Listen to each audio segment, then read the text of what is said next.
Bapa yang sangat baik, yang memperkenankan kami untuk hadir di tempat ini bersama-sama Tuhan, mempertemukan banyak saudara relatif handai tolan dan kenalan-kenalan. Kami mengucap syukur Tuhan atas kejadian, untuk kejadian kami, untuk kejadian Oma, dan semua yang Kau ciptakan adalah baik adanya, dan semua yang Kau izinkan terjadi adalah baik adanya. Mengucap syukur Tuhan atas semuanya.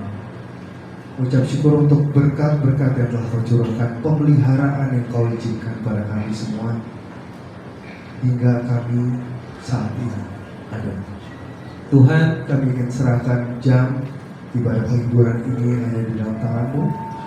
Biarlah Tuhan yang pimpin, biarlah kami dapat mendapat hikmat-hikmat kebijaksanaan dari kehidupan. Dalam nama Tuhan Yesus kami berdoa dan ucap syukur. Amin. Saudara, saya mau ajak kita semua untuk menyanyikan lagu Kasih Setiamu yang Kurasakan.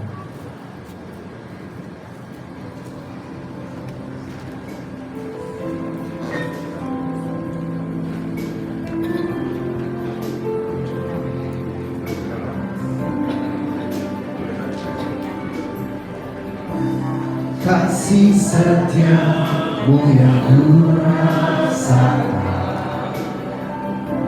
lebih tinggi dari langit biru. Kebaikanmu yang telah Kau nyatakan lebih dalam dari lautan. Berkat-Mu yang baik, berkat-Mu yang telah Ku terima, sempat membuatku terpesona. Apa yang tak pernah ku pikirkan, itu yang Kau sediakan bagiku. Siapakah aku ini Tuhan? Jadi biji mata-Mu. Dengan apakah ku balas Tuhan selain puji dan sembah?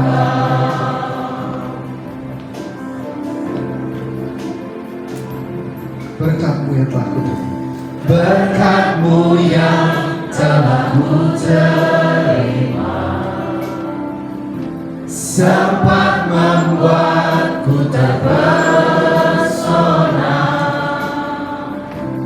Apa yang tak pernah ku pikirkan, itu yang Kau sediakan bagiku. Siapakah aku ini Tuhan? Siapakah aku ini Tuhan? Jadi biji mata-Mu. Dengan apakah ku balas Tuhan selain puji dan sembah?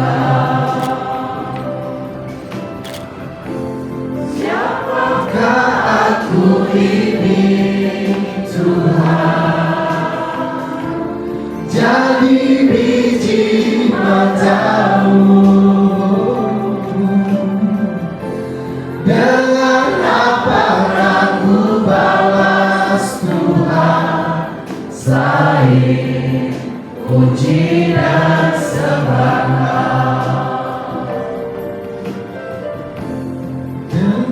Apakah ku balas Tuhan selain puji dan sembah? Selain puji dan sembah. Selain puji dan sembah. Selain puji dan sembah.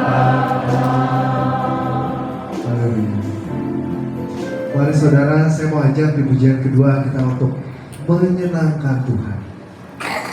Kita senangkan dengan semua yang Tuhan anugerahkan atas kita. Dengan suara kita, dengan ucapan syukur.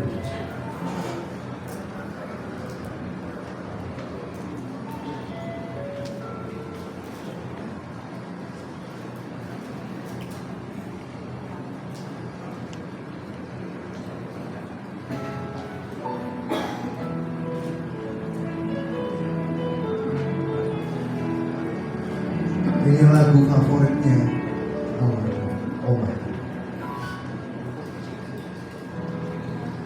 Ku mau menyenangkanmu, Tuhan, bentuklah hati ini jadi bejana untuk hormat-Mu.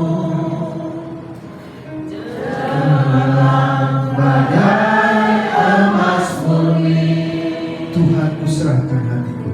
Tuhan, ku serahkan hatiku. Semua ku berikan padamu. Kuduskan hingga tulus selalu, agar aku menyenangkanmu. Menyenangkanmu, senangkanmu, hanya itu kerinduanku. Menyenangkanmu, senangkan hatimu, hanya itu kerinduanku.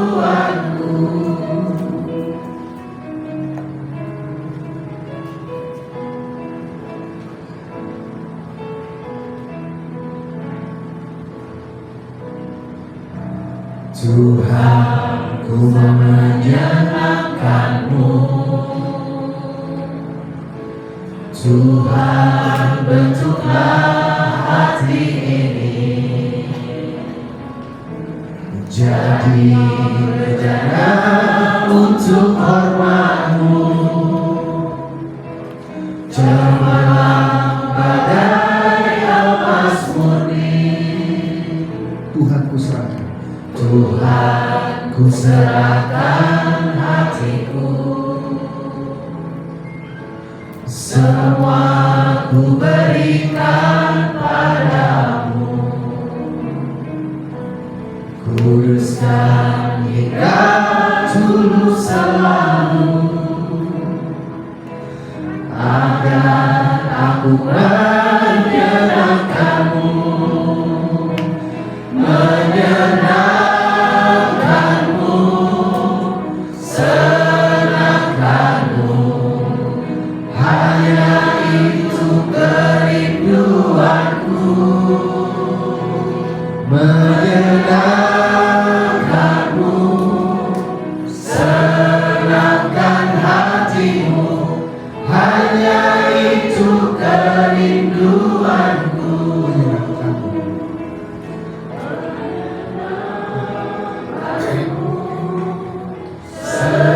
Senangkanmu, hanya itu kerinduanku.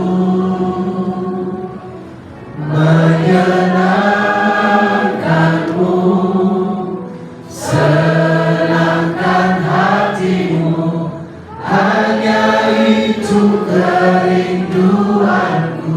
Hanya itu kerinduanku. Hanya itu kerinduanku. Waktu dan tempat bersama.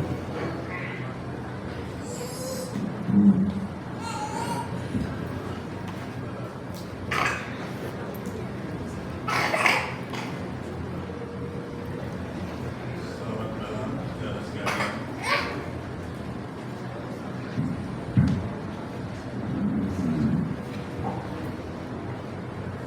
Shalom. Mari kita sebelum kita merenungkan firman, kita mohon pimpinan Tuhan supaya hati kita diterangi oleh firman Tuhan. Bapa kami yang di surga, terima kasih Engkau telah memberkati kami. Berapa banyak kami yang berhimpun pada malam hari ini. Kami mengucap syukur karena kami masih punya waktu untuk memuji Tuhan. Kami masih punya waktu untuk berinteraksi. Kami masih punya waktu untuk melakukan hal-hal yang baik. Terima kasih Tuhan memberkati kami semua. Biarlah kiranya malam penghiburan ini menguatkan kami, membekali kami untuk hidup ke depan menjadi berkat bagi kemuliaan nama Tuhan. Berfirmanlah Tuhan, kami siap untuk mendengar.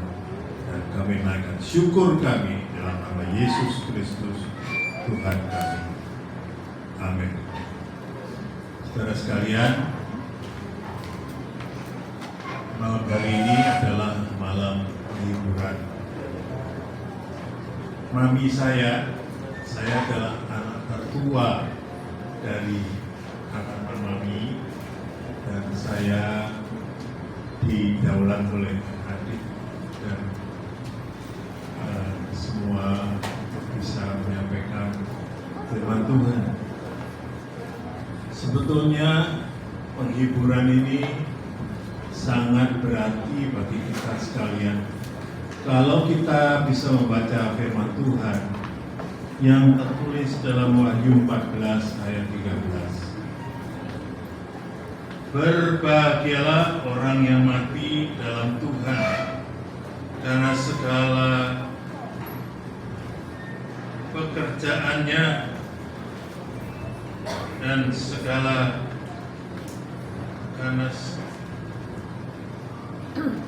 yang mati dalam Tuhan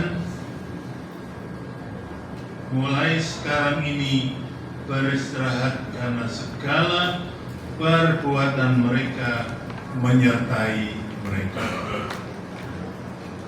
Dikatakan firman Tuhan ini, saudara, yang menghibur kita sekalian, juga keluarga dan anak-anak dan seluruh cucu-cucu. Ketika mami tidak ada, kami semua sedih. Karena apa, saudara? Kami kehilangan sosok yang nanti saudara bisa dengar, seorang yang mempunyai kekuatan kasih. Saya sendiri mengalami hidup bersama mami 75 tahun. Mulai kecil saya sudah menyadari betapa mami begitu mengasihi saya dan juga mengasihi adik-adik saya dan mengasihi keluarga. Saya masih ingat bagaimana seorang mami yang hidup dari keluarga kami yang sederhana. Bagaimana dia harus berjuang untuk membantu perekonomian keluarga. Dia harus sampai malam menjahit, menerima jahitan untuk menghidupi dan membantu ekonomi keluarga. Saya masih ingat bagaimana ketika kami sakit, ketika mami menjaga kita. Saya masih ingat ketika mami membawa kami ke dokter, karena saya terutama mempunyai alergi terhadap udara dingin dan seringkali batuk. Dia membela saya untuk bisa sembuh dengan segala upaya membawa ke dokter sana, dokter sini, bahkan yang keluar kota. Waktu itu belum banyak dokter pintar, masih primitif, ya. Karena kedokteran pada waktu itu masih banyak yang bersifat coba-coba. Bagaimana saya harus dibawa ke kota Blitar, karena di sana ada dokter paru-paru karena diduga gak sembuh-sembuh ini pasti paru-parunya sudah mulai bolong-bolong. Dan bagaimana saya dibawa ke Madiun, karena di sana ada dokter pandai yang juga bisa dimintain tolong. Saudara, Mami pergi menghantar saya dan mengupayakan dengan segala macam obat, makanan, vitamin. Saudara, waktu kecil ketika saya mempunyai tubuh yang lemah, menghebohkan seluruh keluarga. Nenek saya heboh, mami saya heboh. Dan kemudian saudara, saya menjadi eksperimen juga. Harus, supaya sehat, makan telur sama susu dikopiok. Aduh saudara, zaman itu bukannya enak, siksaan. Karena apa saudara? Supaya sembuh, dibawa ke sana kemari supaya sembuh. Mami berperan dalam hal ini, mendorong saya. Ada yang mengatakan jangan cuma susu dan telur, kasih hati. Waduh, ditambah hati hati ayam di jus sekarang ya, digiling. Saya sampai ya sudah dengan rela dan menurut, karena juga pengen menyenangkan hatinya dan pengen sembuh. Saudara, kalau sekarang saudara mau coba supaya sehat, boleh coba telur, susu, cacahan hati sampai halus, saudara minum. Aduh saudara, udah begitu tubuh saya terkena ceking, kayak kurang gizi, kurang vitamin kali ini, kurang ini, kurang itu. Ini perjuangan seorang mami. Dan mami itu bukan hanya di situ saja. Ketika anaknya yang lain sakit, ketika adiknya Lena sakit, itu dia diobati, dan pada waktu itu seperti saya katakan, dokter tidak terlalu pintar, bahkan banyak yang coba-coba dan berusaha jadi pahlawan. Adik saya dikasih dosis yang tinggi dan meninggal. Itu perjalanan seorang mami. Mami itu seperti orang kehilangan ingatan ketika itu, karena dia cari anaknya. Adik saya namanya Emi, dia cari di bawah tempat tidur, di bawah lemari. Karena apa? Adik saya meninggal pada umur 2 tahun setengah. Saya melihat mami itu begitu cinta sama anak-anaknya. Jadi kalau dia hidup, kami tidak berempat, tapi berlima. Karena masih ada Emi yang kecil itu. Saya sempat ingat dan sempat main, ngomong dia. Dan itu merupakan juga ketika mami mencari anaknya itu di bawah lemari, di bawah kursi, hati saya sempat ikut menangis. Saudara, ini adalah mami saya. Karena itu saya suka gangguin mami itu.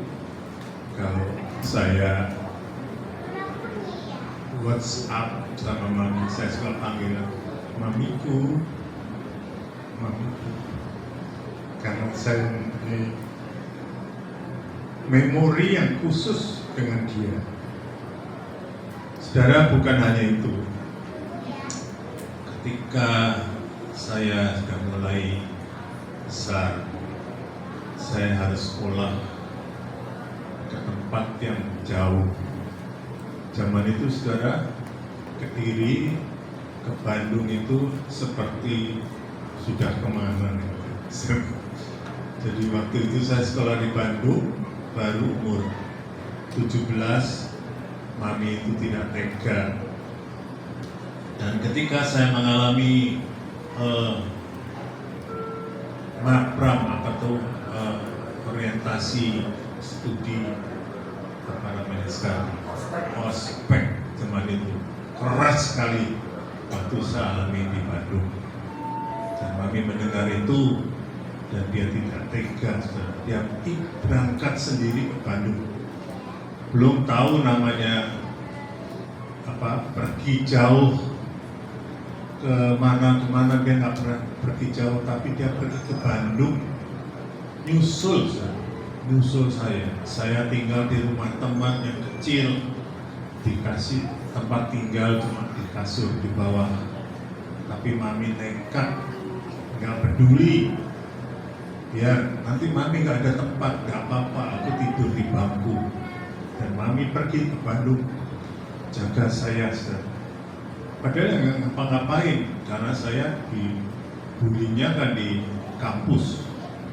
Tapi dia jaga saya sampai pulang, tidurnya di bangku. Terus saya mempunyai special remembrance terhadap mami. Mungkin adik-adik saya juga mengalami, tapi saya yang paling besar dan saya mengalami banyak hal. Saudara, inilah mami yang begitu baik. Karena itu saudara, ketika ayat ini mengatakan berbahagialah orang yang mati dalam Tuhan dengan segala pekerjaannya, dia akan beristirahat karena segala perbuatan mereka menyertai mereka. Saya tahu saya punya mami yang begitu bela sama anak-anaknya. Tapi saya punya kenangan juga, pipi saya ini ada cacatnya saja sebelah kiri. Karena saya berkelahi sama tetangga dan mami itu, udahlah kamu jangan berkelahi. Tapi karena saya bandel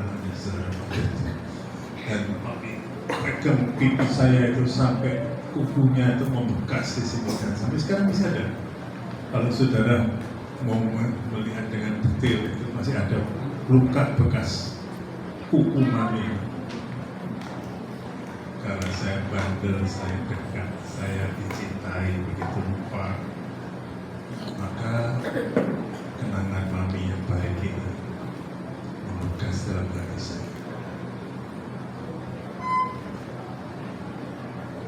Saudara sekalian, mami bukannya seorang yang tidak punya kelemahan. Dia punya kelemahan, dia punya cacat. Tetapi saya bersyukur kepada Tuhan yang mengatakan firman-Nya, berbahagialah manusia yang kesalahannya tidak diperhitungkan oleh Tuhan. Saudara, orang yang percaya pada Tuhan itu, Tuhan memberikan kita satu lengan yang tertentang untuk menampung kita ketika kita salah, untuk datang kepada Dia untuk dipeluk. Dan ini manusia. Mungkin nanti adik-adik juga bisa berpartisipasi untuk menceritakan, karena kami punya beberapa variasi. Adik saya yang ini bagaimana, yang itu bagaimana, yang paling kecil, yang paling bandel juga ada. Saudara sekalian, tapi ini adalah seorang mami yang diberikan Tuhan untuk kami sekeluarga. Kami tidak hidup berkelebihan. Kami hidup sangat sederhana pada waktu itu. Ayah saya pekerjaannya seringkali harus meninggalkan rumah karena dia mengurus perizinan dari pasar malam, dan dia suka tinggalkan rumah. Dan saya dengan mami dan adik-adik saya semua bersatu dan berusaha terus ada dan bertahan di dalam segala kesulitan. Memang saudara-saudara, waktu itu semua warga-warga yang sederhana di desa-desa semuanya berjuang ya. Saudara juga mungkin mengalami perjuangan. Saya punya sepupu di belakang juga mereka berjuang di dalam segala keterbatasan. Tetapi saudara sekalian, kami semua bisa lewat karena kami punya pengharapan. Apa pengharapan kita? Pengharapan kita ialah di dalam nama Tuhan. Tuhan yang memberikan kekuatan pada kita, dan kita yakin bahwa Dia akan memimpin kita, akan menyertai kita, dan bahkan mengatakan dirinya, Dia adalah Immanuel, Allah yang menyertai kita. Segala sesuatu kami atasi bersama. Mungkin tidak semua kita sadar bahwa perjuangan itu telah memberikan kita kekuatan, tetapi satu hal, saudara, peran orang tua, nenek saya, ya saudara, yang suka mendorong kami, ayo ikut Tuhan, percaya Tuhan, ya. Dan ini nenek saya memberikan dorongan kepada kami semua untuk tetap percaya dan setia kepada Tuhan.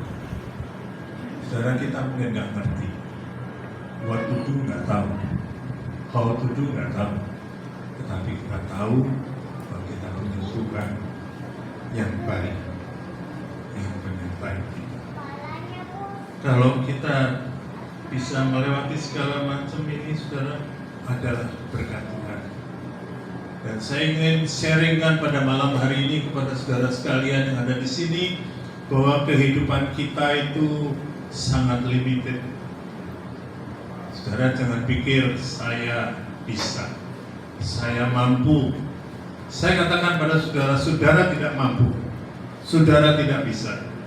Karena Tuhan mengatakan bahwa umur manusia itu tidak lama. Mungkin saudara yang sudah menginjak di atas 50, manggut-manggut ya, benar-benar bahwa hidup ini tidak lama. Firman Tuhan di dalam Mazmur 90, Musa mengatakan, masa hidup kami 70 tahun, jika kami kuat 80 tahun. Barangkali yang muda-muda bilang, masa sih, masa cuma sederhana itu. Saya bilang iya. Ketika saya masih umur di bawah 60 tahun, saya bilang, kuat nih, bisa nih. Tapi saudara, ketika menanjak terus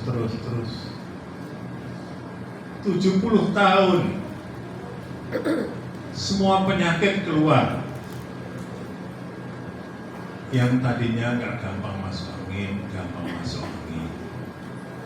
yang kakinya kuat, tiba-tiba kakinya itu gak bisa dibuat jalan. Ya saudara, begitu check up, saudara kaget, loh kok kolesterolnya naik, loh kok jantungnya jadi lemah. Nah, banyak orang mengatakan, gak usah check up lah, nanti malah tahu. Seringkali kita begitu ya, seperti burung unta. Kalau ada masalah itu kita kasih kepala kita dalam pasir, nggak mau lihat, jadi kelihatan semua. Tetapi saudara, kalau kita tidak lihat, tahu-tahu kita terjebak. Untung saya punya dokter, seorang kenalan dokter bilang, kamu sudah umur segini, cek yang benar. Oke, apa? Cek apa? Coba kontrol darahnya bagaimana. gulanya bagaimana? Ya, saya nggak pernah berpikir itu ada gula. Dulu tahunya ada gula semua. Tapi saudara suruh periksa gula. Nah, dari oma, opa, kita coba dengar. Dulu opa yang sana itu dulu pernah sakit gula. Saya pikir, apa sih? Orang sakit gula itu apa? Saudara, kemudian saya nurut sama dokter ini, saya periksa, saudara. Terus saya bawa ke dokter rujukan, dok, ini gimana ya hasil tesnya? Mengerin ini. Aduh, kolesterolnya bagus, ini bagus. Cuman itu saudara. Cuman ini gula darah aja sudah mulai tinggi. Gula darah tinggi, apa itu? Saya ke spesialis dokter yang penyakit dalam dan katakan, dah mulai sekarang nggak boleh minum manis-manis ya. Padahal ini orang dari Jawa Timur. Kalau dulu di Bandung saya sekolah, orang Sunda bilang, minumnya apa, Neng? Cai teh. Saudara tahu cai teh? Air teh. Iya, tapi jangan tawar, Bu. Minta gula. Oh, amis? Iya, amis. Amis itu manis. Itu kebiasaan. Zaman dulu waktu saya mau sekolah selalu pagi-pagi minum teh manis supaya nggak lemes. Saudara, ini saudara dan saya harus tahu, teh manis, teh manis, teh manis. Dan kemudian pada suatu hari ketika saya mulai mengerti itu, dan kemudian ketika saya disarankan oleh besan saya bilang, kalau ada makanan enak itu di-sharing. Oh kok, ini enak kok. Apa? Ini teh pucuk. Enak ya saudara, teh pucuk ya. Seger gitu ya. Enak kok. Oh, enak, memang enak. Terus saya bilang sama istri saya, beli beberapa hari es. Jadi tiap panas itu, tiap haus, saudara, teh pucuk. Ketika kontrol saudara dibilang jangan minum manis, lihat tabelnya 18 gram. Wah, tinggi dong, tinggi. Kebutuhan kita sehari itu cuma kira-kira segitu sehari. Kalau saudara kita enggak minum satu minuman, saudara sudah diambang, dan hari itu saudara nggak boleh minum manis, makan karbohidrat, dan semua akan menjadi penyakit gula. Dan saya bilang sama dokter, tidak apa-apa dok, saya nanti puasa tahan, bisa tahan, bisa lah. Saya mau nggak bisa, itu yang saya sombong, bisa. Dan kemudian apa yang terjadi saudara? Kontrol berikutnya dia bilang, loh ini naik loh. Kok naik? Saya udah tahan tidak ada, makin lama saudara, pada border sudah di perbatasan. Minum obat ya? Enggak, saya puasa, saya diet aja. Enggak. Tapi saudara, kalau sudah 70 tahun, itu penyakitnya yang datang. Bukan saudara pergi, penyakitnya ikut pergi, enggak. Saudara pergi kemana, penyakitnya ikut. Ya, karena itu saudara, saya dinyatakan masuk pradiabetes. Harus apa dok? Ya udah, mesti minum obat supaya saya mengendalikan. Tapi ternyata saudara, penyakit yang satu ini jangan. Kalau sudah naik, saudara apa-apain nggak bisa turun. Dia bisanya naik lagi, naik lagi, naik lagi, dan saudara paling bisa mempertahankan supaya nggak naik lagi. Nah, itu saudara. Karena itu saya baru ngerti firman Tuhan ini. Hidup manusia 70 tahun. Kalau kuat 80 tahun. Syaratnya apa saudara? Kalau kuat.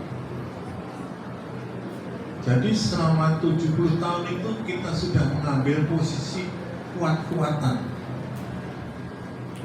Tarik-tarikan mana yang lebih kuat. Dan itu kita harus akui.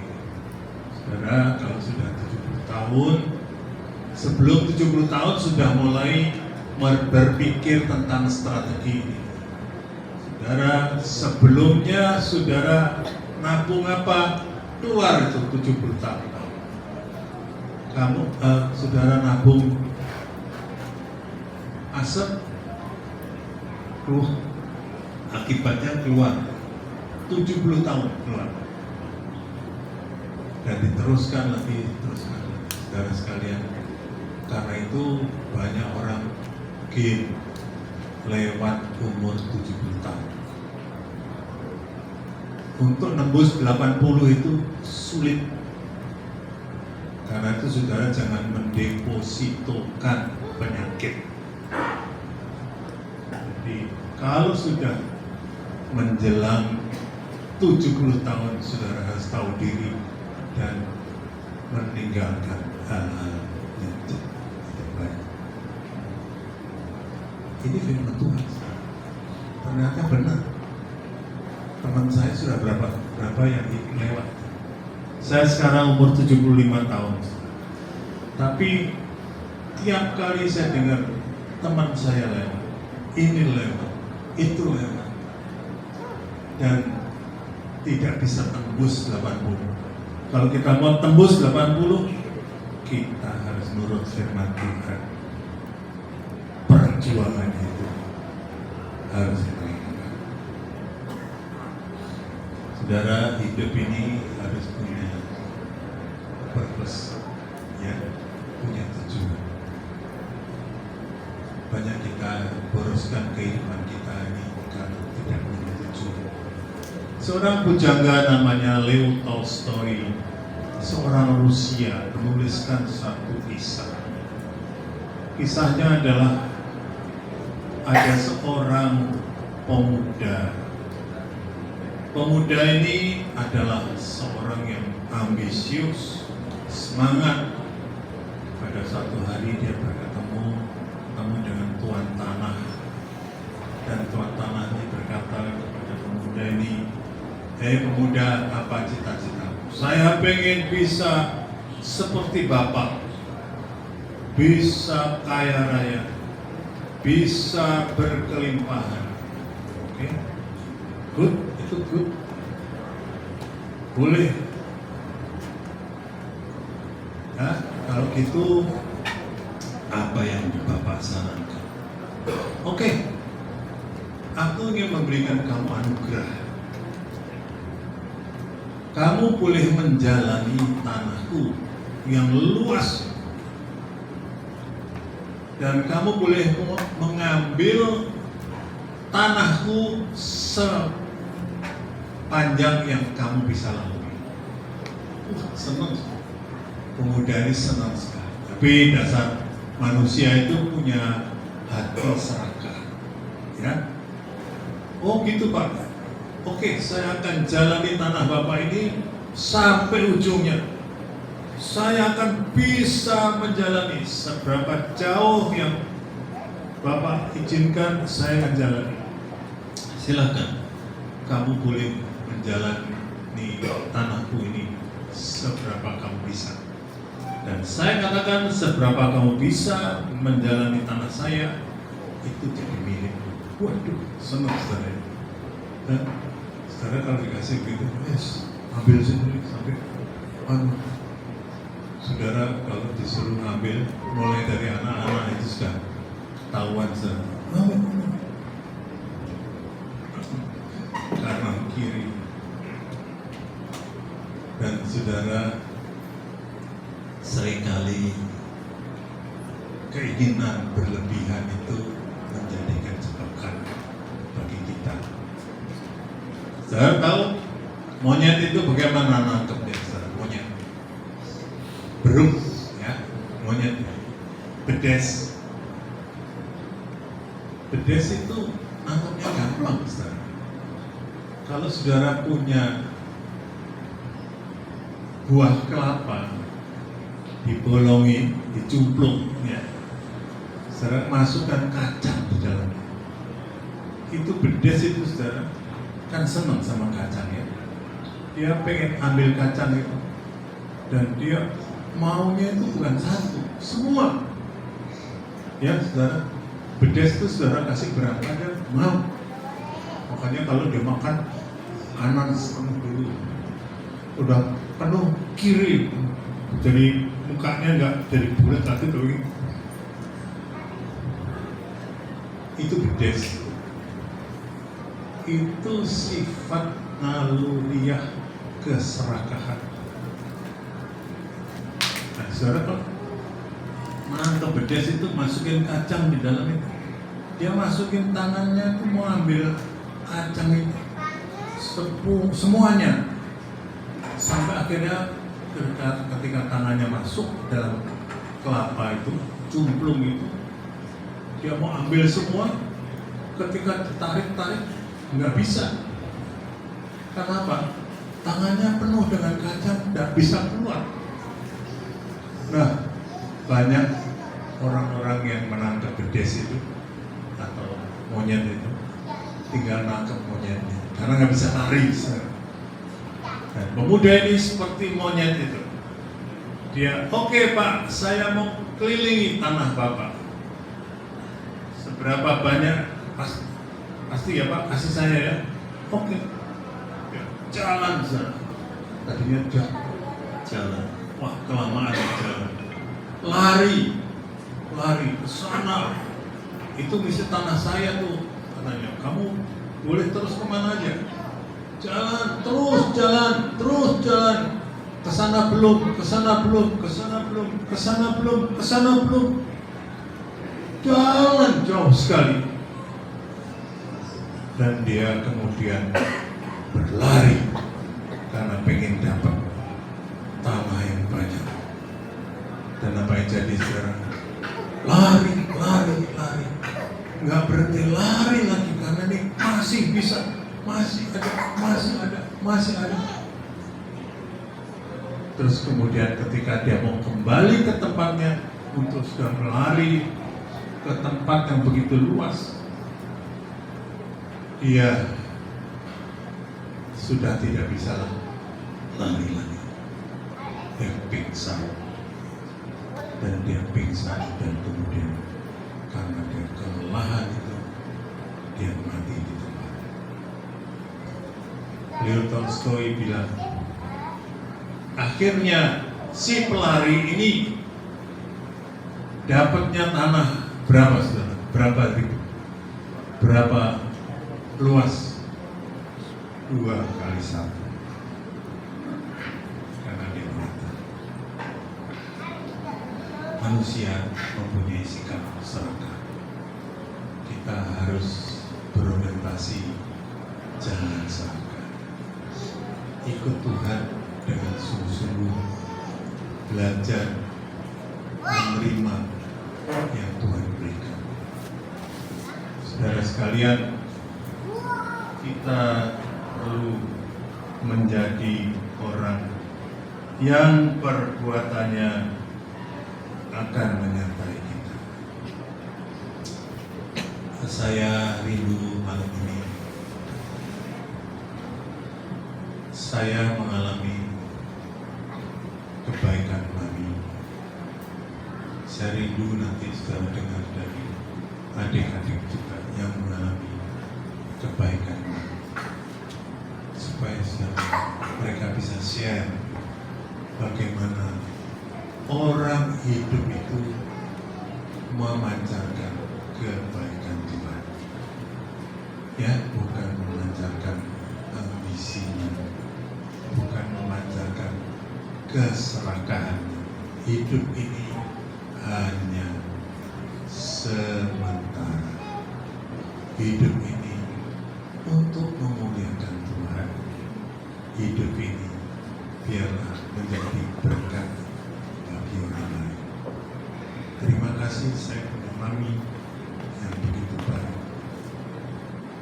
Mungkin saudara juga punya mami yang baik. Kalaupun tidak mempunyai mami yang baik, saudara bisa jadi mami yang baik. Saudara bisa jadi papi yang baik. Anak-anak saudara cerminan saudara. Kita lakukan apa yang terbaik. Untuk apa? Supaya memberikan yang terbaik. Anak-anak yang diperhatikan dengan baik oleh orang tuanya akan menjadi orang-orang yang bermanfaat di masyarakat. Tapi orang-orang yang terlantarkan oleh orang tuanya, tidak dianggap oleh orang tuanya, akan menjadi orang-orang yang jahat. Malam hari ini kita putus kutuk dari dosa itu, supaya kita boleh memancarkan kebaikan Tuhan. Kiranya Tuhan memberkati kita semua. Amin. Mari kita nyanyi. Kita akhiri firman Tuhan renungan ini sebelum kita mendengarkan sharing. Hidup ini adalah kesempatan. Ya. Hidup ini adalah kesempatan. Hidup ini untuk melayani Tuhan. Jangan sia-siakan apa yang Tuhan beri. Hidup ini hanya sementara. Oh Tuhan, pakailah hidupku selagi aku masih kuat. Bila saatnya nanti ku tak berdaya lagi, hidup ini sudah jadi berkah. Mari kita berdoa. Bapa, kami tahu hidup ini pendek. Kami tahu hidup ini perlu jamaah Tuhan, supaya hidup kami ini menjadi berkat bagi banyak orang dan menjadi berkat bagi orang-orang sekitar kami, khususnya keluarga kami.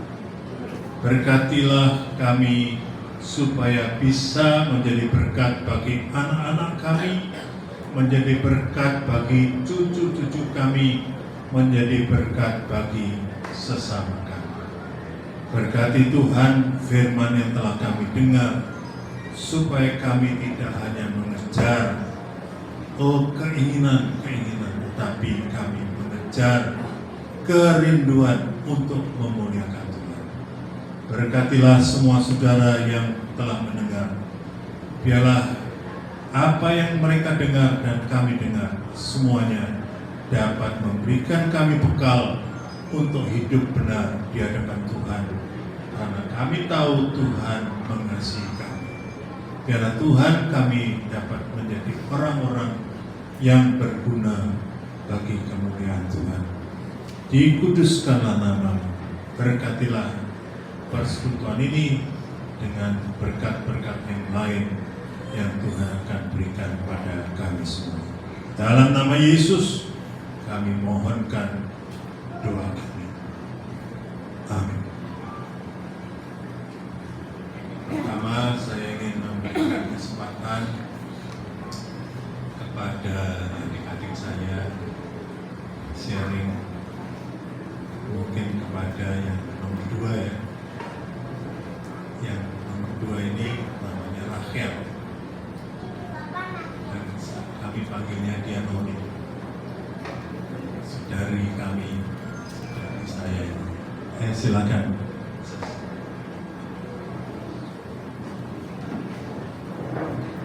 Selamat malam semuanya.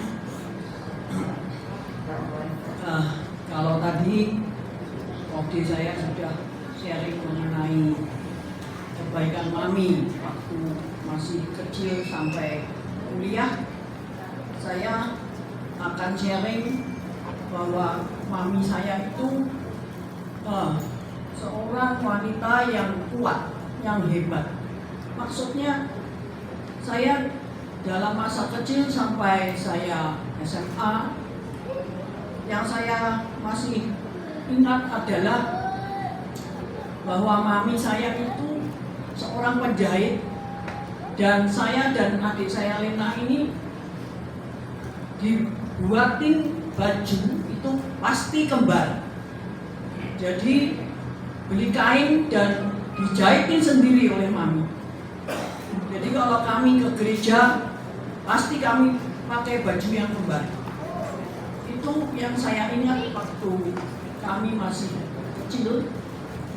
Dan setelah saya menikah dahulu, saudara.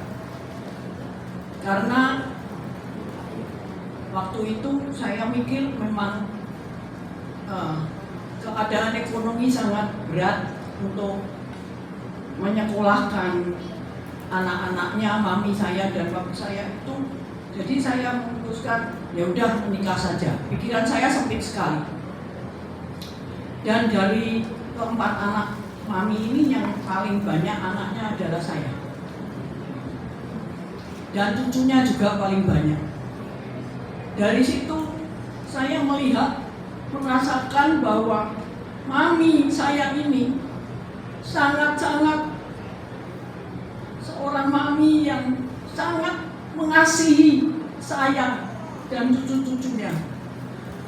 Mami saya terus berusaha untuk membantu saya, karena waktu itu memang saya membutuhkan bantuan, terutama tenaga. Mami saya membantu saya dengan sepenuh hati dan tidak pernah hitung-hitungan.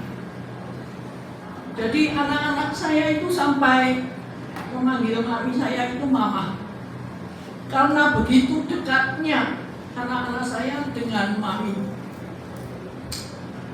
Saudara, kasih mami kepada saya, terutama mungkin yang dari keempat anaknya ini, saya yang paling banyak menerima kasih mami, terutama sejak saya menikah sampai mami belum sakit yang terakhir ini.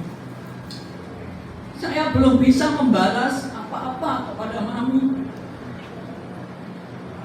Saudara sekalian, memang kasih seorang ibu itu tidak bisa diukur dan tidak bisa dibandingkan dengan siapapun. Kasihnya yang tidak pernah meminta balasan, kasihnya yang tidak pernah hitung-hitungan. Apapun kalau dia bisa melakukan, akan dilakukan dengan ikhlas, dengan tulus.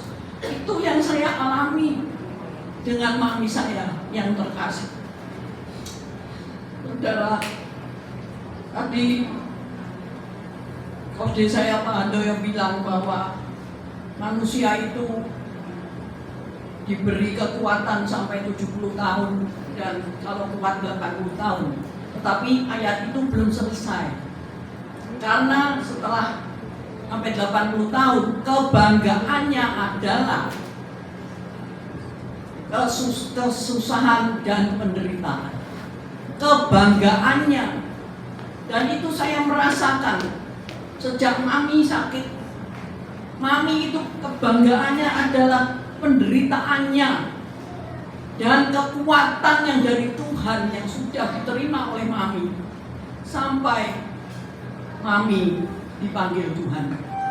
Saya ingat waktu yang terakhir pada hari ulang tahun mami tanggal 14 Juni yang lalu, umur 92 tahun. Mami sudah tidak berdaya, tetapi masih ingatannya masih kuat sekali. Saya bilang kepada Mami, Mami pengen apa? Enggak. Mami pengen masuk surga. Iya. Terus saya ajak Mami saya nyanyi, saudara. Nyanyi ini nyanyi yang Mami sudah masih hafal. Nyanyinya adalah rumahku ada di dalam surga, di tempat suci dan mulia. Kalau hatiku sedih dan susah, ku ingat rumahku di surga. Mami nyanyi dengan saya itu sampai selesai dengan sungguh-sungguh dengan hafal. Itu yang menjadi kekuatan Mami. Saya ajak berdoa, saya ajak berserah kepada Tuhan. Dan saya bersyukur kepada Tuhan bahwa penderitaan Mami yang selama 1,5 tahun dengan hidup, dengan makan di sonde, dengan memakai alat-alat yang harus dipakai, tetapi Mami terus kuat karena dia mempunyai pengharapan di dalam Tuhan bahwa sekarang Mami sudah ada di surga bersama Tuhan. Itulah keyakinan saya, penghiburan saya, dan saya percaya Mami berbahagia bersama Tuhan. Itu saudara yang saya rasakan. Saya hanya dapat mengatakan terima kasih Mami yang baik, Mami yang sangat mengasihi saya, mengasihi anak-anaknya, terutama saya yang paling merasakan, karena saya yang paling banyak punya anak.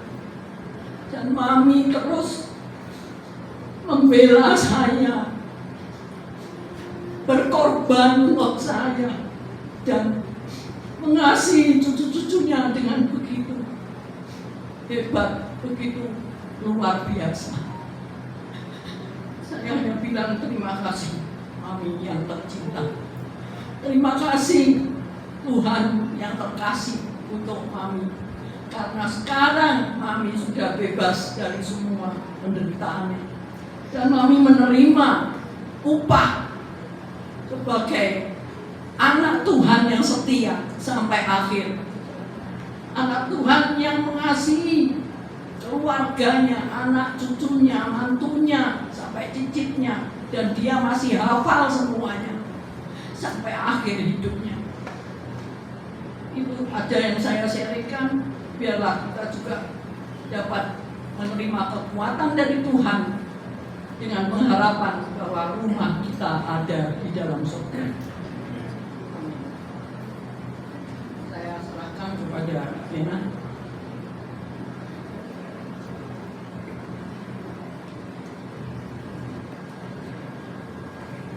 Shalom semuanya. Terutama saya bersyukur pada Tuhan atas segala kebaikan Tuhan, terutama untuk Mami. Di saat-saat terakhir Tuhan sudah memberikan kami kesempatan. Kalau tadi kakak-kakak saya menceritakan bagaimana mereka mengalami penjagaan Mami, kasih sayang dari Mami. Semua kita merasakan bahwa Mami kita itu Mami yang tidak pernah mengeluh, tetapi selalu melakukan yang terbaik untuk anak-anaknya. Saya pernah mendengar bahwa saya pernah waktu sakit yang begitu parah, kena sakit batuk yang parah sampai saya menjadi biru katanya gitu. Waktu itu saya masih umur kira-kira 3 tahun. Mami dengan begitu sigap, dia pergi ke dokter, tidak ada kendaraan, pada waktu itu hujan. Dia lari ke dokter yang namanya dokter Kile kalau nggak salah itu. Mami bilang sama dokter bahwa anaknya ini sudah biru. Mami dikasih obat, obatnya cuma 2 biji katanya gitu. Ditaruh di dalam dadanya gini, dipegang, dia lari pulang untuk menolong saya. Yang pada waktu itu katanya saya sudah biru. Ya puji Tuhan, memang Tuhan masih menghendaki saya hidup. Jadi obat yang diberikan Mami itu bisa menolong saya. Tuhan itu begitu luar biasa. Dan yang ingin saya sharingkan, Tuhan memberi kesempatan saya dengan Mami selama 4 tahun sampai akhir Mami dipanggil Tuhan. Ini bukan satu kebetulan kalau saya bilang, karena biasanya Mami itu pulang pergi ke Jakarta, Surabaya itu sendiri, berani, masih sehat ya, umurnya juga sudah antara 80 tahun. Tapi dia kalau ingin ke Surabaya, dia naik kereta. Di sini saya jemput, itu nanti 1 bulan kembali ke Jakarta. Tapi pada akhir tahun 2019 itu Mami ikut saya ke Surabaya untuk menunggu ada keponakan yang akan mengawinkan anak. Pada tahun 2020 awal itu ada yang anaknya kawin. Setelah itu datang pandemi. Nah, setelah pandemi Mami nggak bisa kembali ke Jakarta. Terpaksa Mami harus tinggal dengan saya. Sampai akhirnya Mami itu sakit. Ya, itu mulai sakit itu tahun 21 kalau nggak salah ya. Beliau sakit.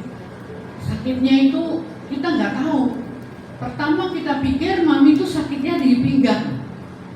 Lalu sakit di lutut, nggak bisa jalan secara lancar.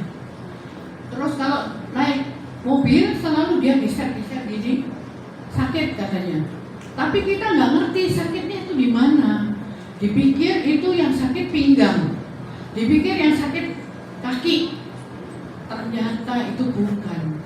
Mami itu ternyata di dalam tubuhnya sini sudah ada luka yang tidak ketahuan, yang kita tidak tahu. Pengobatannya jadi nggak tepat. Yang diobati pinggang, yang diobati lutut. Sampai akhirnya Mami itu tahun 2022 itu Mami mulai lemah. Tiba-tiba kalau di kamar mandi bisa jatuh sendiri. Bukan kesandung, bukan apa, tapi dia lemes. Sampai mbaknya itu nggak bisa nolongin. Kita harus panggil, nggak ada orang di rumah, panggil satpam untuk bisa angkat Mami ke tempat itu. Sampai akhirnya pada tahun 2022 akhir kalau nggak salah itu ya, sudah Mami nggak bisa bangun.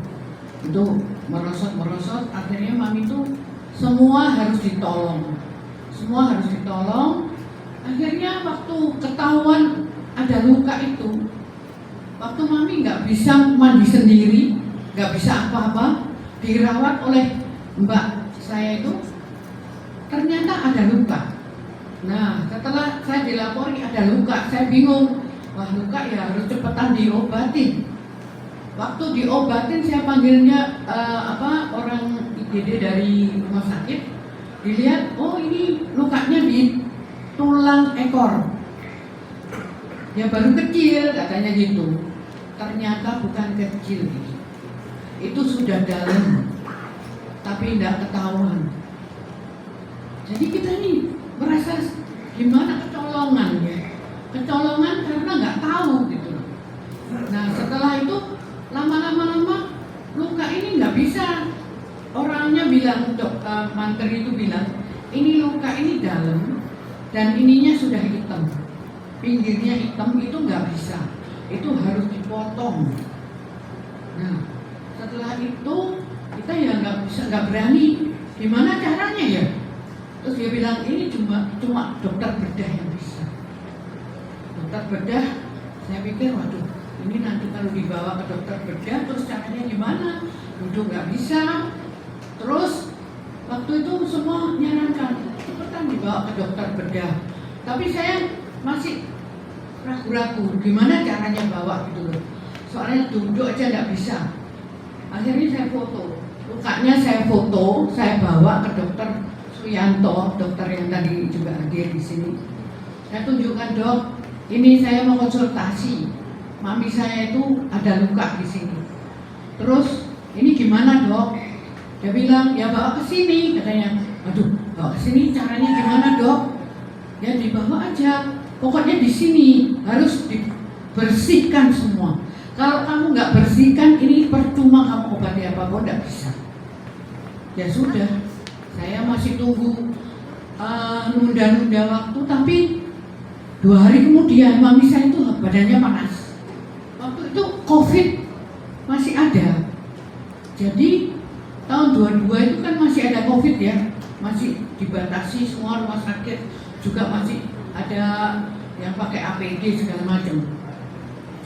Saya bawa ke sana itu waktu itu panas badannya. Wah, ini harus cepat ini ya. Terpaksa saya bawa ke rumah sakit, ke RKZ, dibawa ke IGD. Ke IGD langsung ditangani sama semua, diperiksa COVID, diperiksa jantung, diperiksa apa, difoto, diapain. Akhirnya sudah harus masuk opname. Opname 1-2 hari nggak diapa-apain mami saya. Terus saya bingung, dok, ini kok belum diapa-apain? Iya, soalnya tunggu ini, albuminnya kurang. Ya sudah, tambah albumin supaya bisa dioperasi, di ultrasonografi katanya gitu. Terus akhirnya, ya singkat kata setelah itu di ultrasonografi, adik saya datang juga waktu itu. Kakak saya ada, sama Pak Haryoyo yang nggak bisa datang. Nah, di rumah sakit waktu mau di ultrasonografi dimasukkan di kamar bedah, itu saya dipanggil sama dokter Suyanto sama adik saya. Berdua lihat lukanya itu yang seberapa. Ternyata lukanya itu sudah segini. Dalamnya itu sudah dalam banget. Aduh, saya menangis di situ. Saya nggak tahu Tuhan, ini kok sampai seperti ini. Akhirnya dokter Suyanto bilang ini yang harus diambil. Sampai akhirnya itu besarnya segini, dikerowok sama dokternya. Sampai saya juga nggak sampai hati ya gimana, tapi ini harus dilakukan. Akhirnya mami dibersihkan lukanya, sudah habis selesai dimasukkan ke ruangan pasien. Nah itu dirawat di situ. Mungkin pada waktu selesai itu masih ada bius, jadi nggak terasa sakit. Tapi besoknya setelah dibersihkan oleh susternya, kakak saya ini dia jaga pagi, dia datang pagi-pagi. Pada waktu datang, dia dengar mami saya teriak-teriak kesakitan. Kakak saya nggak berani masuk, dia lari, dia nangis di taman. Akhirnya ya sudah, gimana lagi? Ya terus sampai mami akhirnya itu opname 12 hari. 12 hari itu kan kalau di rumah sakit itu nggak bisa, orang tua itu harus stabil semua, nggak mungkin. Jadi setelah ini diobati, ininya kurang, lari ke sini lari ke situ. Terus teman saya bilang kalau orang tua jangan dibiarkan dirawat di rumah sakit terus, harus dibawa pulang. Soalnya itu rumah sakit nanti terus estafet. Ini sakit, setelah ini selesai, ini terus sampai kapan kamu kuat? Katanya. Ya sudah, akhirnya saya paksa keluar rumah sakit. Saya rundingan sama adik saya. Ya sudah, keluar aja. Rawat jalan, saya izin sama dokter Suyanto. Ya sudah, dirawat jalan aja. Ya sudah, puji Tuhan. Setelah 6 bulan lukanya itu bisa menciut jadi segini. Itu kalau bukan tangan Tuhan saya yakin tidak bisa. besar segini, bisa tinggal segini, itu luar biasa. Sudah dikasih tahu sama IGD-nya, rumah sakit katanya ini bisa tahunan. Ya memang tahunan, tapi mami saya lukanya tinggal kecil, memang nggak bisa total tutup. Tapi luar biasa, Tuhan itu sudah menolong, memberi kekuatan. Mami selalu saya tanya, mami sakit? Enggak. Oh, kok luar biasa mami, kok enggak sakit? Setiap kali saya mesti tanya, mami yang sakit apanya? Enggak ada. Oh, kalau bukan kekuatan dari Tuhan, sudah enggak mungkin. Soalnya orang kalau luka itu kecil aja sudah bagaimana kita bisa merasakan cekot-cekotnya itu. Tapi ini mami selalu bilang enggak sakit. Dan yang terakhir saya ingin sharing, setelah mami itu ya nggak bisa didudukkan karena lukanya belum sembuh, ya sudah kita usaha kiri kanan sampai 1 tahun lebih ya, 1,5 tahun ini ya jalannya.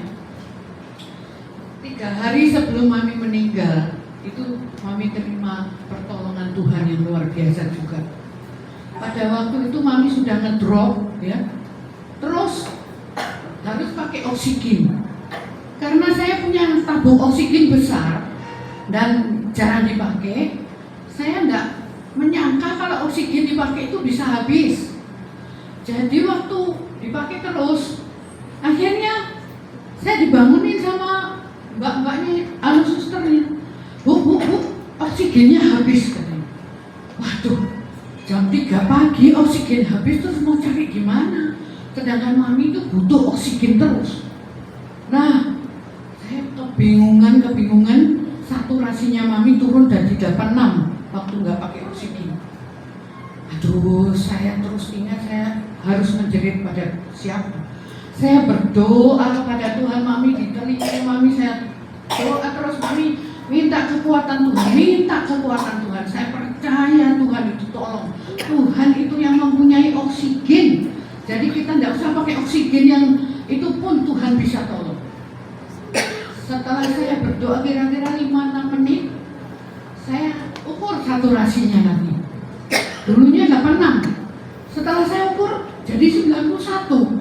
Saya bingung. Wih, Tuhan, pertolongan Tuhan ini bisa naik jadi 91. Terus sampai saya masih berjuang, Tuhan, jangan 91, ini masih kurang gitu loh. Saya doa terus sampai akhirnya saya selesai doa, saya lihat 94. Tuhan, oksigen yang dari Engkau luar biasa. Mungkin ini bagi orang-orang yang tidak ngerti, oh, gitu aja kok, mujizat. Kalau bagi saya itu mujizat yang luar biasa. Akhirnya 96 tanpa pakai oksigen. Dan mami pada waktu pakai oksigen tidak bisa tidur, gelisah, ngrok-ngrok. Tapi setelah oksigennya lepas, habis, ditolong Tuhan, mami tidur nyenyak tanpa ngrok. Saya sampai bingung. Oh, Tuhan Yesus luar biasa, hebat. Itu mujizat yang terakhir mami terima dari Tuhan. Tuhan tidak pernah meninggalkan saya. Kalau berdoa kepada Tuhan, kalau setiap malam saya berdoa, Tuhan, Engkau menolong mami untuk melewati semua lembah-lembah bayang-bayang maut pun Engkau ada di sana. Saya selalu berdoa begitu. Setelah itu mami bisa tidur dengan baik. Walaupun mami akhirnya pulang, tapi saya percaya itu sudah waktunya Tuhan, rencana Tuhan. Tidak pernah meninggalkan kita yang berharap pada Tuhan. Saya percaya mami itu memang sangat mengasihi kami semua. Kalau saya tanya, mami tidak pernah sambat sakit apa, dan kalau suruh minum apa, ini mami harus minum ini. Tidak pernah menolak. Mami itu tidak pernah cerewet. Oh, tidak mau aku ini, tidak mau, minta yang ini. Tidak pernah sama sekali. Mami itu sungguh-sungguh mami yang menjaga perasaan anak-anaknya.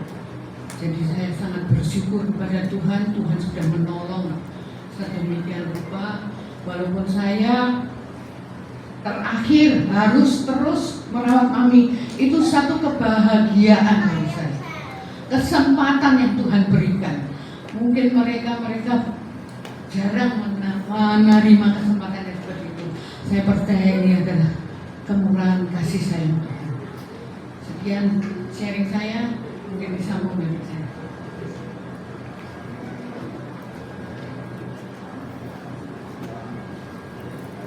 Malam, Bapak Ibu Saudara semua yang berkasih Tuhan Yesus Kristus. Saya adalah anak terakhir dari Hamidin. Dan saya ingin sharing tentang pengalaman saya dengan Mami. Mami adalah Mami yang sangat-sangat hebat. Wanita yang sangat hebat. Saya anak yang paling nakal sekali saya.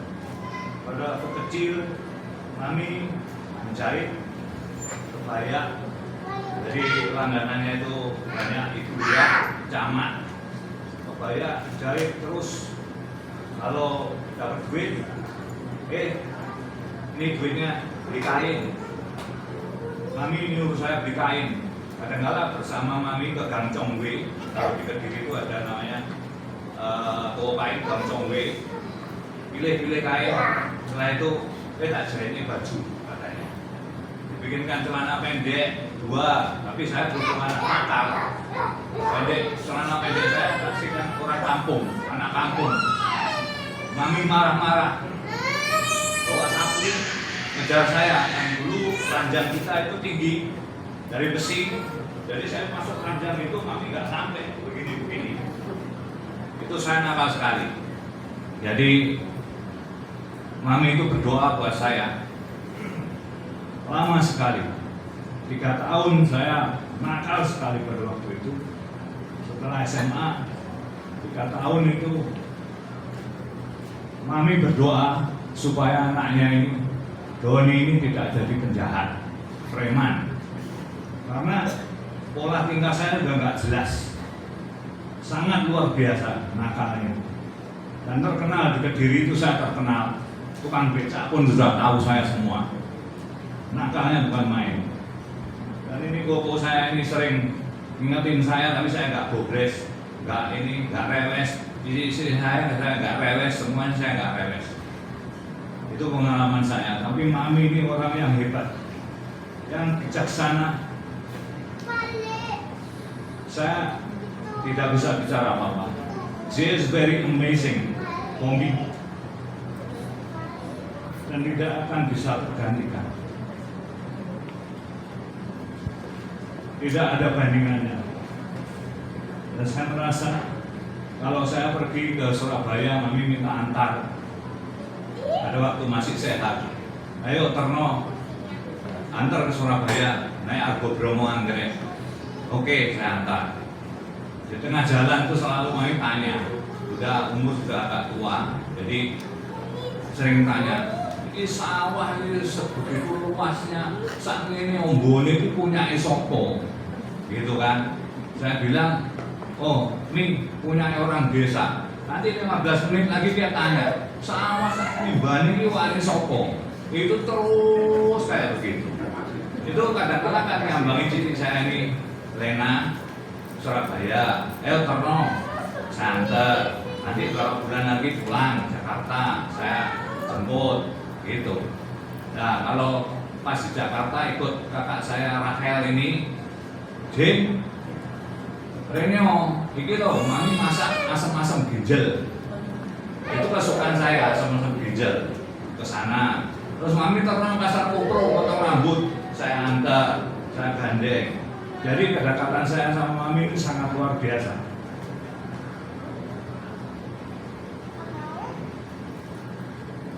Saya tidak bisa berkata banyak, tapi Mami ini sangat luar biasa buat saya, sangat berarti buat saya. Pada waktu sakit, saya bersama Cici, kadang-kadang saya anak di bulan sekolah, bahkan sini 2 minggu. Saya drive dari Jakarta sendiri bersama keluarga, bersama istri, anak. Saya tinggal di Lena, titik saya rawat, saya lihat, saya bantu. Jadi suster sama mbak kamu lihat buka dikasih itu apa namanya buat dressing iodosol apa sel itu saya juga bantu lihat bukanya. Tapi kalau Cici saya Rahel nggak tega melihat bukanya, tapi saya tega, saya tetap tega. Tapi Mami luar biasa, tidak pernah mengeluh sakit. Tapi ya itu kalau kakinya disentuh, kakinya kan tulangnya itu agak sudah kaku ya. Jadi kalau disentuh tuh teriak-teriak sakit tangannya aja sampai begini. Diginiin aja sakitnya bukan main. Digunting kuku aja sakitnya bukan main. Terus saya tanya, sering cerita kalau sudah selesai dibersihkan, terus sudah oke gitu, saya temenin, saya cerita sama dia. Terus dia cerita sama saya, katanya Mbak kan Mami diberi hati Tuhan Yesus, diajak jalan sama Tuhan Yesus. Terus saya tanya, Ming, diajak kemana? Ke kerajaannya? Ya enggak, cuma jalan-jalan dong. Tapi saya percaya Mami dituntun ke surga oleh Tuhan Yesus.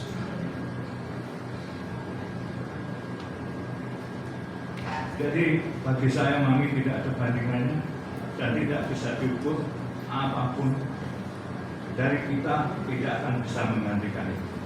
Terima kasih. Itu kesaksian saya buat Mami. Mami tercinta, I love you, I miss you so much. But I believe that we will meet later in the God kingdom. Amin.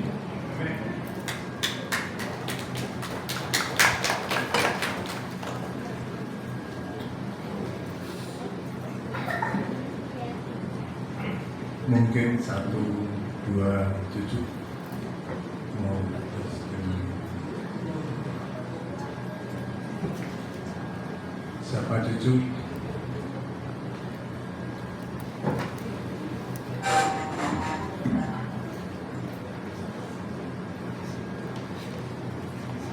Iya. Nama saya Priscilla, saya dipanggilnya Kecil. Anaknya Mami Rahel. Yang tadi Mami cerita, anak-anaknya Mami manggilnya Mama. Jadi saya salah satu cucu yang memanggil Madin Mama. Mama luar biasa. Bagi saya Mama nih sungguh-sungguh yang tadi anak-anaknya merasakan Mama sangat penuh kasih. Itu juga khususnya bagi saya ya, yang saya rasakan, saya sangat-sangat merasakan kasih sayangnya Mama. Entah berapa tahun sejak keluarga Mami, Papi pindah ke Jakarta, Mama di Jakarta, saya tidur sama Mama. Jadi saya di kamar depan di rumah Mami, tidur sama Mama. Jadi setiap malam ya ngobrol-ngobrol sama Mama. Satu hal yang saya nggak lupa sampai sekarang, waktu saya SMA, saya pacaran. Nih Mama, selain Mama yang penuh kasih, bagi saya Mama ini keren banget. Karena Mama ini bisa loh saya ajak ngobrol perihal yang saya rasakan pada saat itu saya remaja, pacaran gitu ya. Saya ngobrol sama Mama. Dan Mama tuh memberi suatu nasihat buat saya yang sampai sekarang saya udah nikah, saya punya anak 2 SMA dan SMP. Tapi sampai sekarang nih Mama, pertanyaan Mama itu nggak akan saya lupa. Bagi saya ini keren banget pertanyaannya Mama. Bahkan Mami aja kayaknya nggak enak kali ya nanya itu. Tapi Mama tuh mengingatkan saya tentang hal itu. Pada saat itu saya punya pacar, terus Mama tuh nanya, Cil,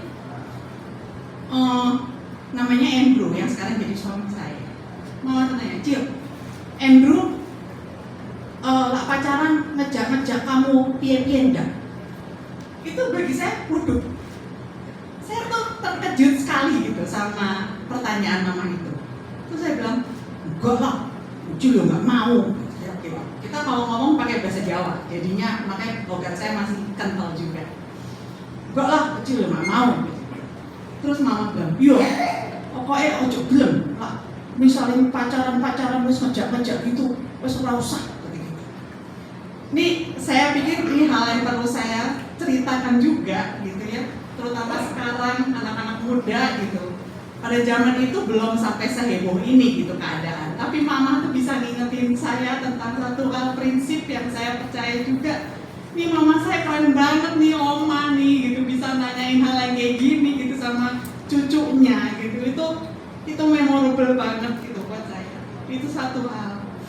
Dan pokoknya sampai saya nikah sampai semuanya bener tadi, kasihnya mama nih nggak cuma ke anak-anak tapi sampai ke cucu, sampai ke cicit. Itu bener-bener saya juga ngerasain kalau anak saya ulang tahun atau apa, pokoknya mama tuh selalu semangat gitu untuk ikut merayakan. Jadi kalau kemarin kita kumpul, saya udah bilang, ya saya udah gak punya nenek, saya gak punya oma lagi nih sekarang. Karena bener-bener nih, mama nih the one and only sepanjang perjalanan saya ngerasain punya mama, punya oma tuh ya sosok mama yang luar biasa, baik. Dan bagi saya mama ini, saya mau jadi oma kayak mama gitu. Nantinya kalau saya sampai Tuhan izinkan. Itu dan yang saya pikir tadi belum ke mention juga sama anak-anaknya mama ya. Masakannya mama pasti kita rindukan gitu. Lemper yang sekarang mami bikin, itu lemper yang dulu mama bikin. Dan kita semua kayak udah inget, ini lemper mama, sampai teman-teman saya juga, oma, lemper oma, itu kita seneng banget. Lemper, babi kecap, apalagi tuh, babi panggang, pokoknya masakannya mama tuh never fails dan sangat-sangat jadi standarnya kita. Dan bersyukur mami, ele, dan pokoknya ini anak-anak mama tuh bisa nurunin berkatnya mama masak. Dan bahkan cici saya juga kemarin pas kita sharing-sharing, bersyukur mama ngajarin cici saya masak gitu, sampai cici saya juga jadinya seneng masak, jago masak. Ya ini turunannya mama gitu yang memang mengajari kita makanan, masak, kasih gitu. Jadi terima kasih banget sama Tuhan dikasih kesempatan punya momen sama mama. Dan kemarin ingat-ingat juga bagi saya pribadi, saya bersyukur ada kesempatan ketemu mama, ngobrol sama mama.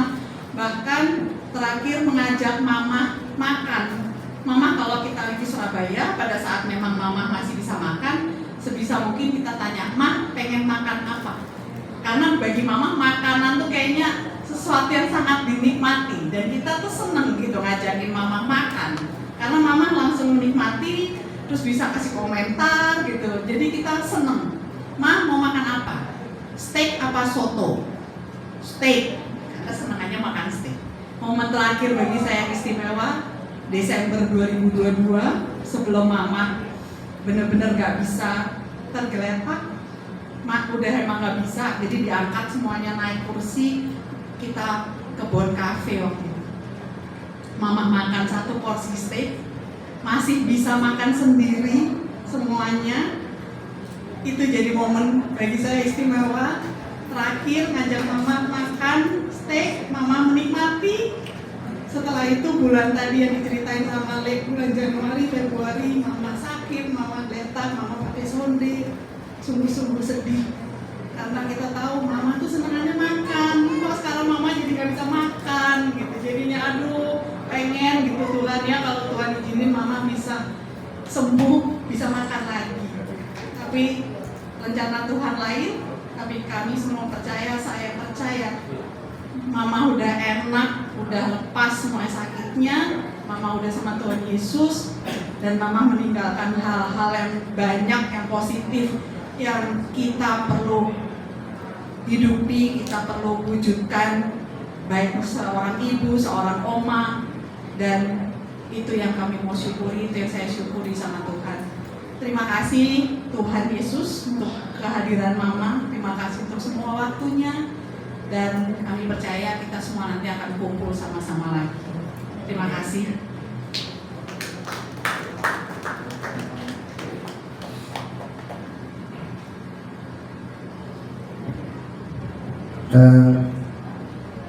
Mungkin terakhir saya. Ini cucu number 5 ya. Dan saya number 6. Ya betul ya. Jadi saudara, saya sebenarnya ke Surabaya itu tidak ada planning khusus. Jadi saya kebetulan ditugaskan untuk dinas karena terkait tanggung jawab saya di asosiasi. Dan jadi saya sempat kunjungin Oma itu dari hari Rabu malam, Rabu sore ke malam, terus Kamis malam. Jadi nanti saya mungkin akan ceritakan apa yang saya lihat waktu momen-momen kebersamaan itu. Cuman dari sharing-sharing om-om tante saya ini, saya jadi punya jawaban. Jadi saya salah satu cucu yang nakal juga. Nakalnya dari Om Doni nggak turun ke saya, dari Pak Wi turun. Ternyata kayak yang cewek-cewek talent masak, kalau saya cuma nakal aja. Dan saya jadi tahu kenapa Oma ini nggak shock lihat cucu yang nakal. Ternyata anaknya lebih nakal. Ya, ternyata anak-anaknya udah nakal duluan. Jadi saya ingat saudara, jadi Oma ini seneng nyiumin kita. Jadi ada momen itu karena Oma ini suka di gereja gitu ya. Dari kecil itu suka datang ke gereja. Saya tuh sering ditangkap saudara sama Oma ini buat diciumin.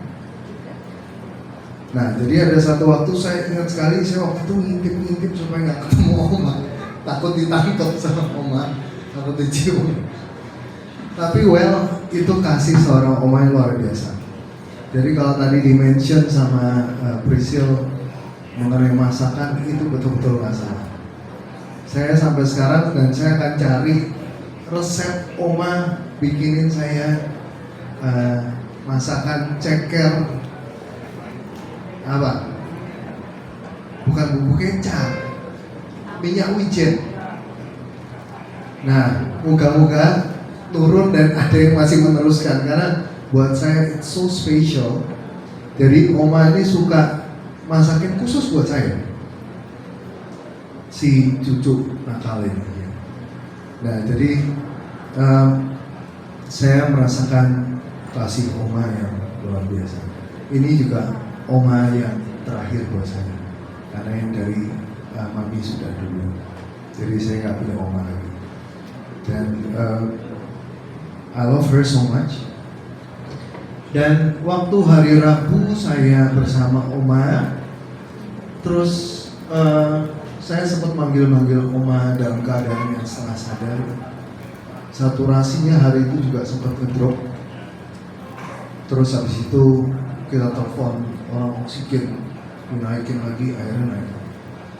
Dan di saat itu saya masih manggil-manggil Oma dan Oma masih sempat melihat fokus ke saya. Terus habis itu dia mulai hilang fokusnya. Dan dia sempat ngangguk 2 kali waktu saya panggil.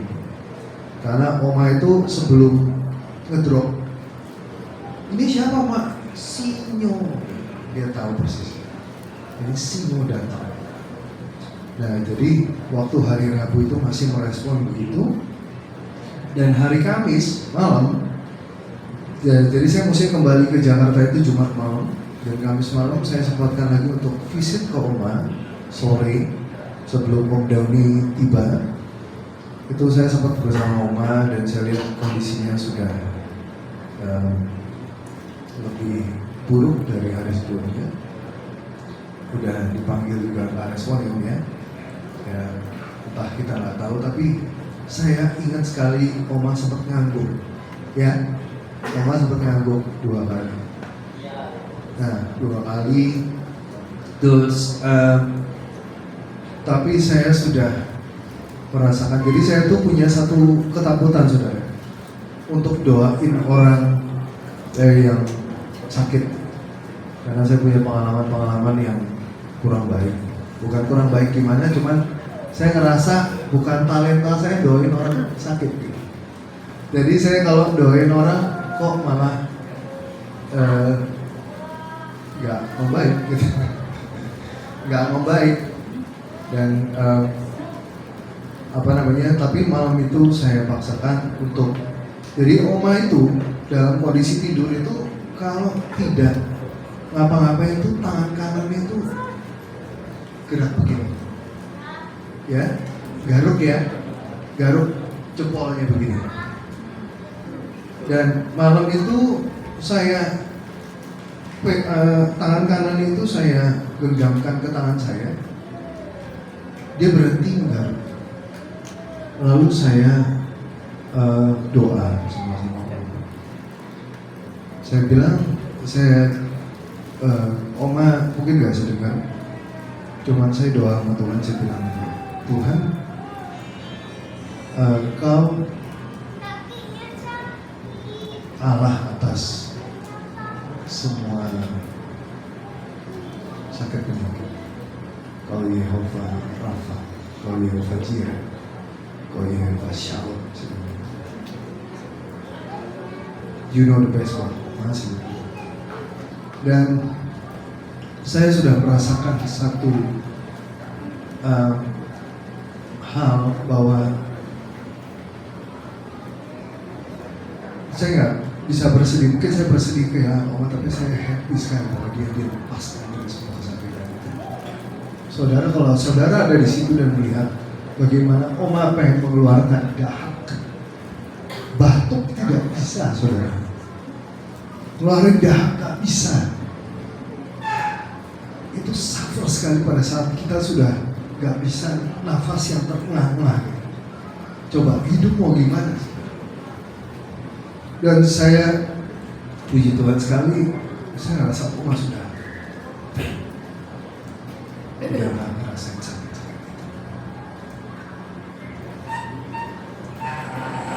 Masih banyak mungkin kenangan sama Oma, tapi buat saya Tuhan sangat baik. Dan ini Oma yang suka nangkapin saya di saya. Itu aja sudah. Terima kasih buat dukungan moral dan kunjungan dari semua. Tuhan yang akan membalas kebaikan. Begitu.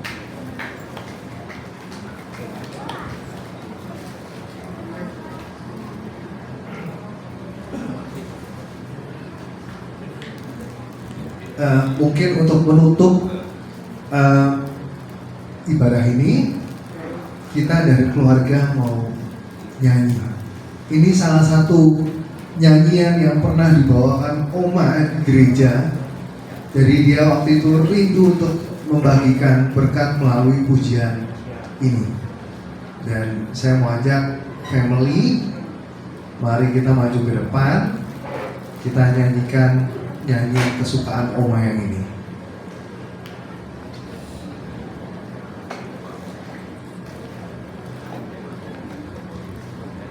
Lagunya yang tadi sudah dinyanyikan. Saya ajak, bila ada yang bisa nyanyiin, kita nyanyi sama-sama. Hidup itu adalah kesempatan. Ayo family.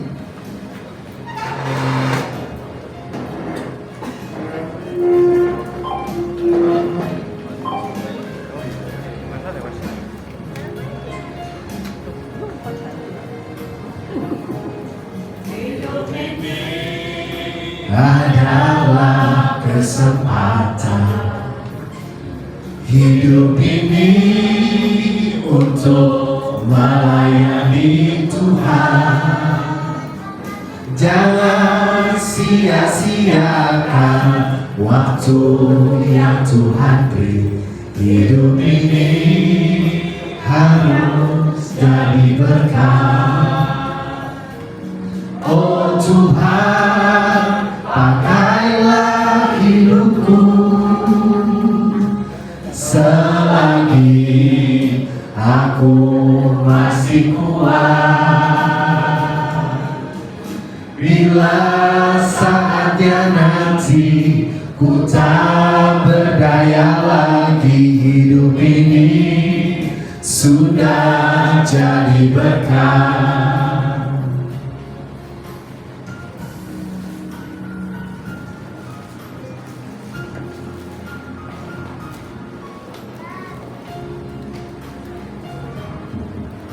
Mari saudara kita sama-sama nyanyi.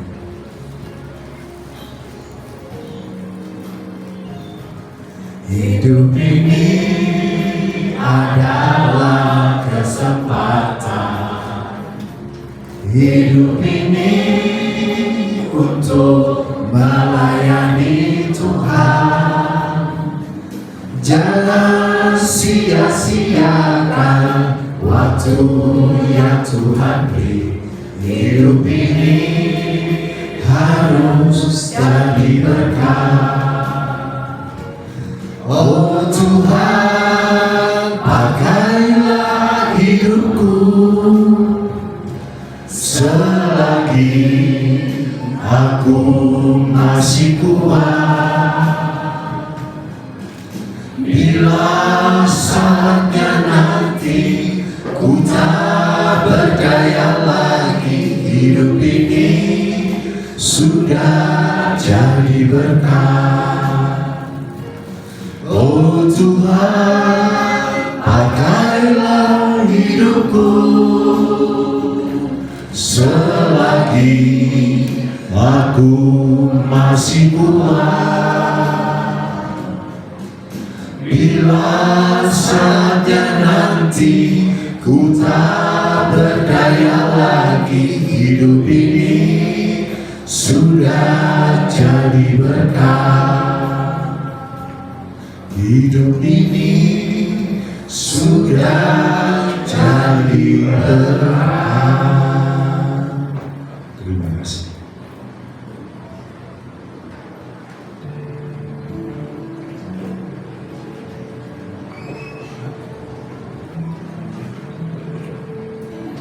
Mungkin ada persembahan pujian dari Bapak dari Bukit Saitun. Waktu dan tempat dipersilakan.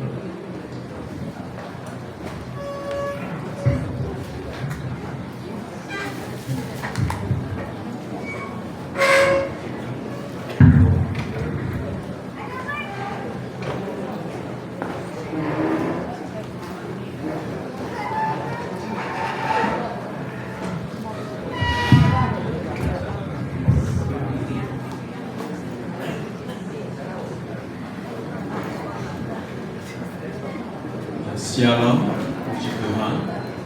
Selamat malam, saudara-saudara kasih oleh Tuhan Yesus.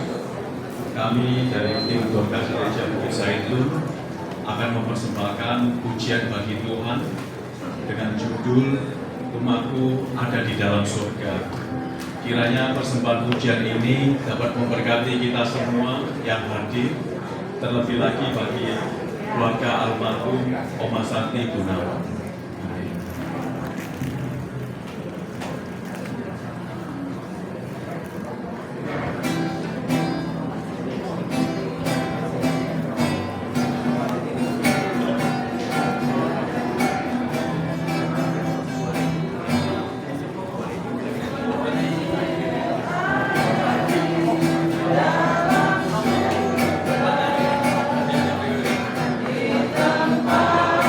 Suci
kasih dari Bukit Zaitun. Mari kita akhiri ibadah penghiburan ini dengan bersama-sama kita tutup dengan doa, dan sebelumnya kita nyanyikan kami naikkan syukur kami. Kami naikkan syukur padamu. Kami naikkan syukur padamu. Syukur dan kasih-Mu yang mulia. Kami naikkan syukur padamu. Mari kita berdoa dan menerima berkat-berkat. Kiranya damai sejahtera Allah dan penyertaan kasih sayangnya Yesus Kristus dan penyertaan dan sukacita Roh Kudus menyertai kita sekalian dari sekarang ini sampai selama-lamanya. Mari kita semua yang diberkati dan percaya kita katakan amin. Terima kasih, selamat malam saudara sekalian. Tuhan Yesus memberkati.